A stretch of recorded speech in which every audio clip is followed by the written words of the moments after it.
I've been exploring the idea of using maps in my Learn to Plays as a way to hook new players into wanting to visit my table over and over again. That being said, I understand that people are different. One map may draw a player in, while another map may cause anxiety because of too many choices. In my first video about using maps to engage the imagination of new players, I used Keep on the Borderlands to talk about scarcity and the call to explore the undiscovered. I'll put a link up here if you'd like to watch that. In this video, I want to compare more populated maps and see which are the kinds of maps I want to share with my players, and I'll need your help, so stick around. Let's go to the table, or better still, the map. Okay, here's our first map, and this map is from the Isle of Dread. The Isle of Dread is a first edition module, and this is what is called the Known World. Before the Forgotten Realms, there was the Known World. And this map is populated with all kinds of cool things. It's got the capitals here. It has various cities. It has obviously the names of the different parts of the continent, the different countries. It's got some islands up here. So yeah, this particular map here, I feel comfortable with sharing with my players because it's just enough. It's like a little segment. And I think they could look at that and go, oh, well, okay, well, what's over here? What's happening here? And I think they'd get a good idea of what is happening in this map and would inspire them to explore it a little bit more.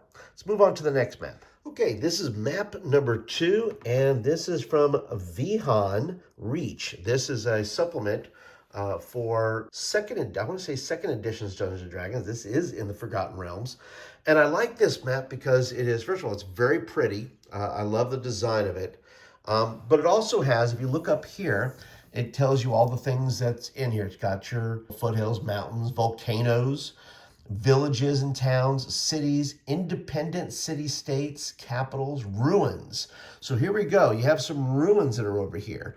And that can spark new players' minds and saying, oh, what's going on over there? There's a ruined area over there. And one thing this benefits for new players is because it's a point A to point B type of thing. They could track their progress pretty well here if they wanted to just go through down the line here, go through the mountains and so forth, get on the river, whatever they want to do. But it also, like I said, it has all the various things marked off for them. It's pretty to look at, but it's also, I think, manageable. It's something that I think in a new player's mind, they'd go, huh, that looks like somewhere I want to kind of jump into. And it doesn't look too exhaustive or too complicated.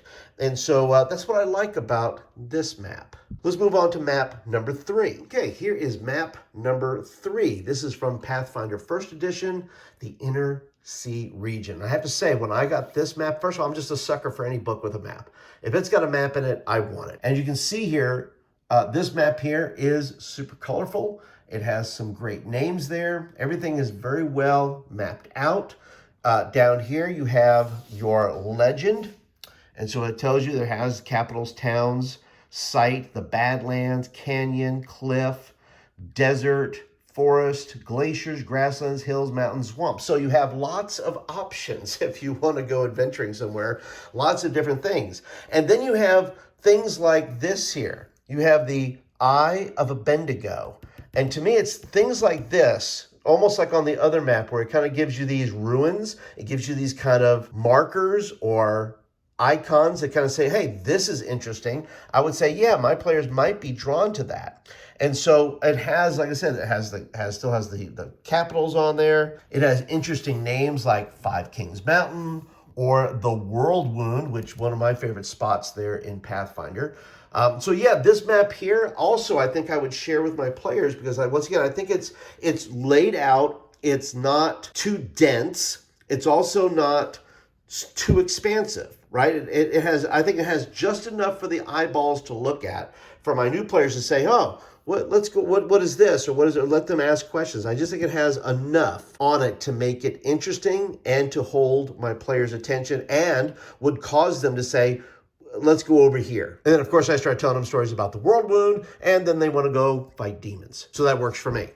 All right, let's go ahead and move on to map number 4. All right, map number 4. Welcome to Midgard. Midgard is put out by Cobalt Press, one of my favorite RPG producers. But this map, this map, I don't know if I may. This is a map I would show experienced players, but I don't know if I would show new players. It's just so dense. There's like, oh, there's all kinds of things in there, but boy, it's so small. And it's just not as appealing as, say, the other maps. And the legend over here, well, that's also very tiny over here. You gotta get really close to see what those things are. And yes, they have, there's castles, there's towns, there's capitals, there's monoliths, there's cool things on there. But boy, you got to go digging for these things. Now, let me go and show you the back of the map, which I think is better. And the reason I say that is because legend items that they're on there, you can see all of that. Now there's a great little city map here, but we're gonna get into city maps later. Let's move on to map number 5. All right, map number 5, this is the Misty Veil from Dragonbane. And this is a good map. I don't know if it's the map I would show my new players, only because it's a beautiful map. Let me just say this, it's a beautiful map. I'm not sure there's enough on here. There's no legend. There's nothing there that's saying, here's where something is. But there are beautiful locations. I'm not saying that any of my players wouldn't be attracted to that. I think they'd be attracted to it. But I don't know if it's giving them enough to lead them into a place. Okay, well, yes, you have haunted marshes. Okay, do you want to go in the haunted marshes? Do you want to go in the Iron Forest, right? So I think what this does have going for it, the names on the various things give you exactly what they are. There's the Dragon Fang Peaks, which would lead you to believe, yeah, there's probably dragons over here. So for the beauty of the map, I would show it. Once again, I think this is for experienced players who would say, oh, maybe if you've been adventuring in here for a while and you need an idea of where everything is, then I think this would help. But for new players, I'm not so sure this is the map I would show them until we've played a few games. All right, time for map number 6. All right, this is map number 6, and it's small, it's compact, and it is from In the Shadow of Tower Silver Axe. And what I like about this is something I would print off. I would print this off, get it printed off, and give it to my players. I would give that to them and say, take this with you as a way to mark your journeys. Because here's the legend: town, settlement, tower, ruins, cave, there's a statue, there's a trail.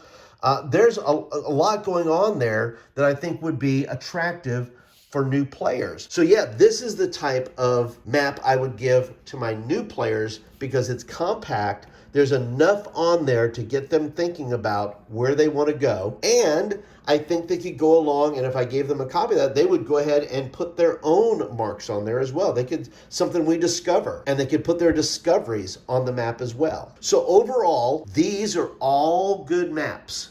They're good. Some are good for experienced players.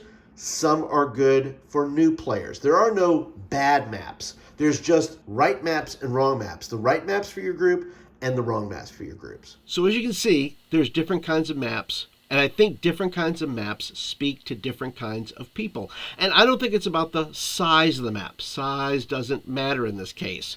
What matters is allowing players to engage with the map and then zooming in, right? I think interesting is better than bigger. If the map is interesting, if it has those legends, if it has those places on there where it's going to evoke imagination, or it's going to clue your players into interesting places for them to go, well, then that's what I'm interested in. I'm not interested, pretty is great, big is good, but interesting, I think, is best. And once again, these are all ideas I'm experimenting with. I'm not coming here to tell you how to share maps with your group or what maps to share with your group. Only you know that. But I would like to hear from you, which of these maps, based on their design, not necessarily a Pathfinder map or a OSR map, I'm not talking about that.